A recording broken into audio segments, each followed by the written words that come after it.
আজকে আমরা তৃতীয় শ্রেণীর বাংলাদেশ ও বিশ্ব পরিচয় বইয়ের ১০ ও ১১ পৃষ্ঠার সমাধান করব। ক. সঠিক উত্তরের পাশে টিক চিহ্ন দিই। সামাজিক পরিবেশের উপাদান কোনটি? পাখি, গাছ, নদী, বিদ্যালয়। উত্তর বিদ্যালয়। প্রাকৃতিক পরিবেশের উপাদান কোনটি? বাড়ি, গাছ, রাস্তা, সেতু। উত্তর গাছ। কোনটি শীতকালীন ফল? আম, কাঁঠাল, কমলা, জামরুল। উত্তর কমলা। কোন ফলটি সারা বছর পাওয়া যায়? লিচু, কলা, আমড়া, জামরুল। উত্তর কলা। গাছপালা আমাদের কি দেয়? আলো, তাপ, অক্সিজেন, বাতাস। অক্সিজেন। সঠিক শব্দ দিয়ে শূন্যস্থান পূরণ করি। বাংলাদেশে গ্রীষ্মকালে গরম অনুভূত হয়। অতি বৃষ্টির কারণে কখনো কখনো বন্যা হয়। আমাদের সমাজে রয়েছে কৃষক, ব্যবসায়ী, শিক্ষক সহ বিভিন্ন পেশার মানুষ। বিভিন্ন এলাকায় বিভিন্ন জাতি, ধর্ম ও গোষ্ঠীর লোক মিলেমিশে বসবাস করে। আমরা নির্দিষ্ট স্থানে প্লাস্টিক, পলিথিন ব্যাগ ও ময়লা আবর্জনা ফেলব। বাম পাশের বাক্যাংশের সাথে ডান পাশের বাক্যাংশ মিল করো। আমি উত্তরগুলো লিখে দিচ্ছি, তোমরা মিল করে নিও। প্রাকৃতিক পরিবেশের উপাদানগুলোর মধ্যে বৈচিত্র্য রয়েছে।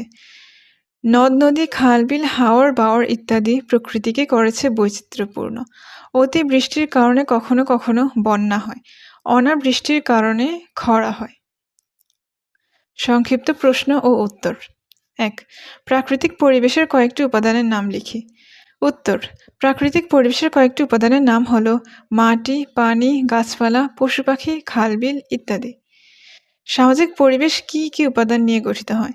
উত্তর: সামাজিক পরিবেশ ঘরবাড়ি, দালানকোঠা, বিদ্যালয়, মসজিদ, মন্দির, দোকানপাট, রাস্তাঘাট, যানবাহন ইত্যাদি উপাদান নিয়ে গঠিত। ৩. বিভিন্ন অঞ্চলের বিভিন্ন ধরনের প্রাণী দেখতে পাওয়া যায় কেন? উত্তর: প্রাকৃতিক পরিবেশের বৈচিত্র্যের কারণে পৃথিবীর বিভিন্ন অঞ্চলে বিভিন্ন ধরনের প্রাণী দেখতে পাওয়া যায়। বর্ণনামূলক প্রশ্ন ও উত্তর।